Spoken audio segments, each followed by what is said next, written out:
Part of it is the clinical depression, and part of it is just kind of knowing how the world works. But I have a knack, it seems, for finding the dark cloud in every silver lining. Today's Earth Day, and in the last couple of days, there's been a big hoopla about more, more ambitious emissions targets for both Canada and the United States.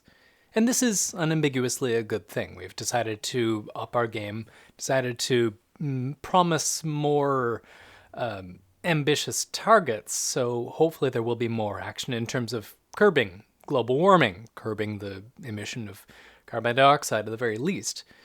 But on the other hand, this is only in a vacuum. This is just carbon dioxide reduction.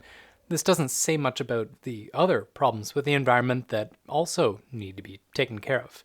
Because global warming isn't just a matter of carbon emissions. Even if we stopped emitting carbon altogether today, we'd still end up with a lot of global warming, and also the ecosphere would still collapse. We're still cutting down forests and denaturalizing the world far faster than it can renaturalize itself, and we're not even giving it the opportunity, even if it could. So there's a lot of other things that do need to happen, and this is a longer and more nuanced conversation than I think anybody is even having on an official level. Certainly, world leaders are not talking about targets in terms of renaturalizing their land, because land is still seen as a resource, still seen as something that ought to be exploited in order to ensure economic growth. I heard a clip on the news the other day of a Aboriginal indigenous group trying to defend their land against logging operations. And we're talking about like old growth, original growth forest here. Forest that really cannot be replaced. But yet the official from the logging corporation says, well, old growth forest is absolutely vital to our operations. We can't maintain our profit margins effectively without logging some old growth forest. And sure, but no, you can't do this. This is not, it ought not to be part of the equation, but unfortunately it is. Every aspect of what we do in terms of environmentalism goes through this same logic. It's environmentalism only so far as it doesn't impact the bottom line. Even the discourse around climate change, around carbon dioxide reductions, is framed around this will create more jobs, this will make more money for the economy. If it wasn't for the more money, or if it wasn't for mitigating the negative effects on the economy that catastrophic runaway global warming would cause, I don't think we'd be doing anything at all. If only we saw the environment as its own good, without regard for without regard for economic factors. If only we saw it as the good that it actually is, the place that we have to live in, the world itself is its own right. It's its own good in its own right. We ought not to be seeing this in an instrumental way, but yet we are. Unfortunately, the discourse has a lot in common with that around Derek Chauvin, the verdict that was handed down this week. Yes, it is unambiguously good that he was convicted on all 3 counts of the murder of George Floyd. He is a murderer. He did a murder, and it was probably racially motivated. And yes, he should be punished for that. He should be held to account and brought to justice. But this isn't really justice. This isn't really justice for black people in general, and certainly not justice for George Floyd.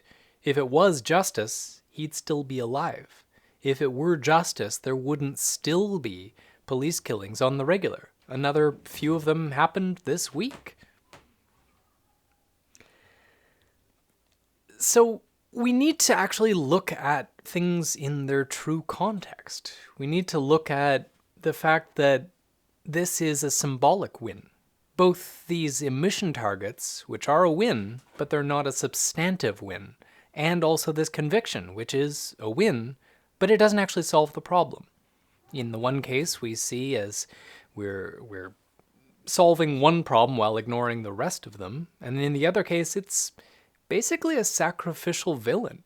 Derek Chauvin is the example of a bad guy, one of the bad apples, so to speak, that is now facing justice, which is unfortunately going to lessen the burden, lessen the pressure on officials and on institutions to actually effect some actual change.